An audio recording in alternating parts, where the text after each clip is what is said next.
नायब वज़ीर-ए-आज़म इसहाक डार कहते हैं अफगानिस्तान में चाय का कप हमें बहुत महंगा पड़ा। पाकिस्तान ने इतना ज्यादा आउटरीच कर दिया कि वहां जाके हम कहते हैं जी I am here for a cup of T.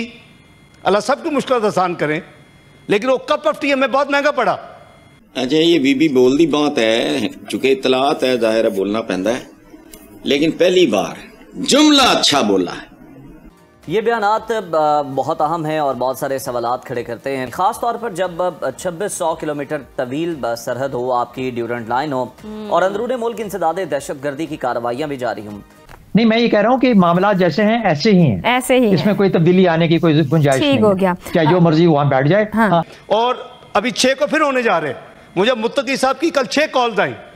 ये बंदा कह रहा है कि आमिर खान मुत्तकी ने मुझे 6 बार कॉल की है। दोस्तों, झूठ बोलना एक बहुत बड़ी गुनाह है और बहुत बड़ी गुनाह के साथ साथ एक बहुत ज्यादा खतरनाक बीमारी भी है। और ये बीमारी पाकिस्तान में एक बंदे को नहीं, 2 बंदों को नहीं, सारे पाकिस्तान को है।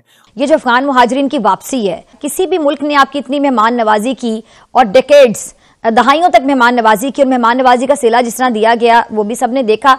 और अब जाके हमने एक राइट अपना इस्तेमाल किया कि हमने इनको कहा कि आपकी वापसी जरूरी है, हमारी इकॉनमी पे भी जारी बात है, सफर हमारी इकॉनमी कर रही है, हमने मेहमान नवाजी भी की, हर लिहाज से उन लोगों का ख्याल भी रखा।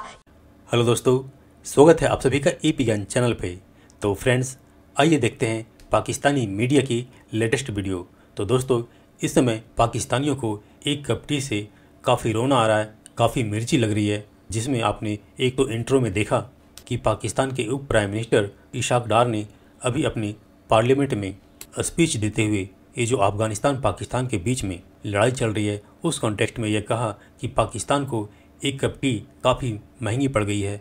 क्योंकि आपको याद होगा कि ये जब तालिबान गवर्नमेंट बनी थी आज से 4 या 5 साल पहले, तो उस समय पाकिस्तान के अंदर खूब खुशियां मनाई गई थी और बाकायदा पाकिस्तानी ISI के चीफ तालिबानी गवर्नमेंट के फॉर्मेशन में पहुंचे थे और एक कप टी हाथ में लेकर के फ़ोटो सेशन करवाई थी। और फिर उस टी कप को पाकिस्तानियों ने भारत को काफ़ी ट्रोल करने की कोशिश की कि पाकिस्तान ने भारत को अफ़गानिस्तान से भगा दिया है। लेकिन जैसा कि आप देख सकते हैं कि अभी आज की सिचुएशन क्या है, उसी 1 कप टी पर पाकिस्तानी रो रहे हैं। तो वहीं पर दूसरी तरफ भारतीय विमेंस ने जो वर्ल्ड कप जीता और उसके बाद हरमनप्रीत कौर ने, जो भारतीय विमेंस टीम की कैप्टन है, उन्होंने ट्रॉफी के साथ जो 1 कप चाय पीते हुए जो वीडियो बनाई है, उसे भी देख पाकिस्तानियों को मिर्ची लग रही है। तो दोस्तों, आइए देखते हैं इस वीडियो को।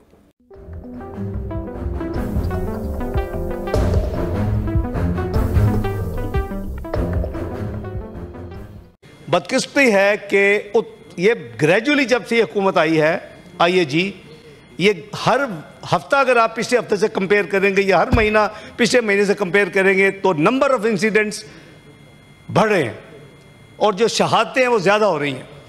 पाकिस्तान ने इतना ज़्यादा आउटरीच कर दिया कि वहाँ जाके हम कहते हैं जी I am here for a cup of tea. Allah सबकी मुश्किल आसान करें, लेकिन वो कप ऑफ टी हमें बहुत महंगा पड़ा। उस कप ऑफ टी ने पूरे बॉर्डर्स को दोबारा खोला।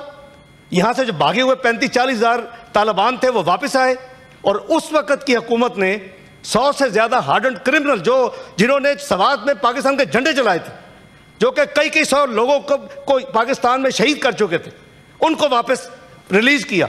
ये सबसे बड़ी मिस्टेक थी। मैं am not against any person any government, but it is fact. तो हम अपने आप को संभालें कि ऐसी गलतियाँ दोबारा ना करें, कोई भी हो, हमारी हुकूमत हो, कोई और हुकूमत हो। ये अल्लाह की देन है, किसी को कब हुकूमत मिलनी है, कितनी देर मिलनी है, ये किसी के बस में नहीं है।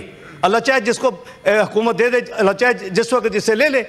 लेकिन ऐसी गलतियां should be A lesson for us कि वो हमारी जो प्रॉब्लम्स हैं वो अब इतनी बढ़ गई हैं कि we are back to 2012 scale, उससे भी ज़्यादा बढ़ गया और हर हफ्ते हो रहा है। अभी देखे डायलॉग हो रहे हैं, 1 दोहा में डायलॉग हुआ, डिफेंस मिनिस्टर ने लीड किया और अभी 6 को फिर होने जा रहे हैं। मुझे मुत्तकी साहब की कल 6 कॉल्स आई।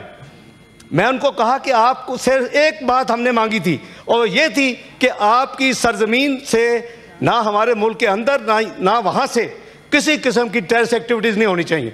हमने जब सीज फायर की बात शुरू हुई अफगानिस्तान और पाकिस्तान के दरमियान, तो आपसे सवाल किया कि क्या ये तोड़ पहुँचेगा मामला, तो आपने तब एक प्रेडिक्शन की थी। सबसे पहले आपने क्या नक्शा खींचा था वो शामिल करेंगे, फिर मैं आती हूँ आज की तरफ। ये मामला टर्की में सेटल नहीं होगा, फिर लड़ाई झगड़े होंगे and again we will go and, तो ये चलेगा सिलसिला। TTA जो है वो TTP के ख़िलाफ़ अभी तैयार नहीं है।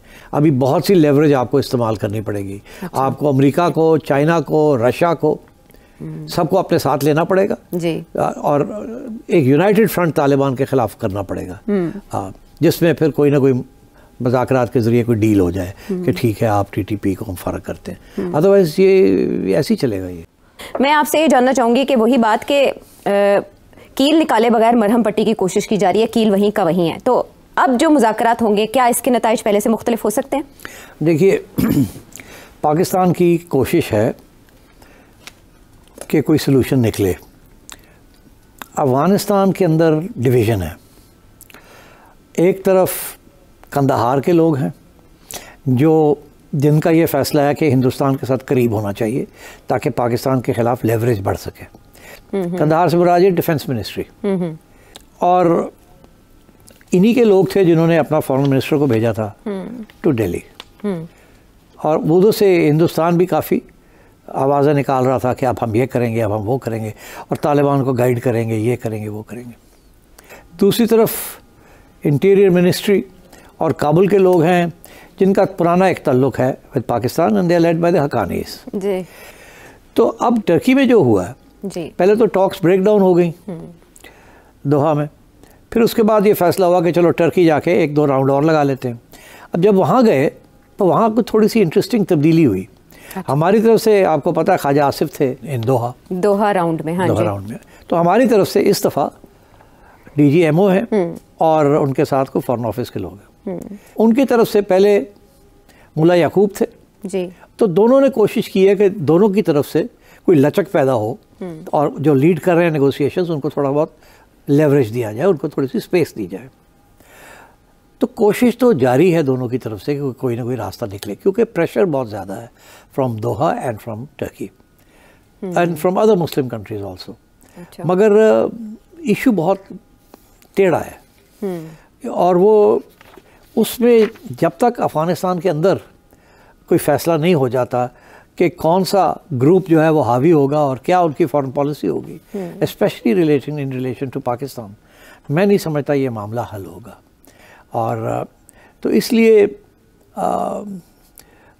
अब पाकिस्तान ने तो ख्वाजा आसिफ साहब ने बहुत सख्त बयान दिए, यहाँ तक कि अब जो बयान आ रहे हैं ख्वाजा साहब के अभी भी यही आ रहे हैं कि ऐसे लगता है कि नेगोशिएशंस के दौरान ये अफ़गानिस्तान के जो लोग हैं वो उठ के जाते हैं और फ़ोन करते हैं। क्या वो काबुल फ़ोन करते हैं, कंदहार फ़ोन करते हैं, या न्यू दिल्ली फ़ोन करते हैं, हमें तो ये भी नहीं पता कहाँ से अपनी एडवाइस ले रहे हैं, क्योंकि जो भी तजवीज़ डिस्कस होती है थोड़ी सी नरमी नज़र आती है अफ़गानिस्तान की तरफ से, तो फिर वो फ़ोन कॉल के बाद वो तब्दील हो जाती है, हार्ड लाइन आ जाती है। So basically I think what is happening is that ये एक तरफ से वो तैयार नहीं है हमें कहने के लिए कि जी हम लिख के नहीं देना चाहते वो जी।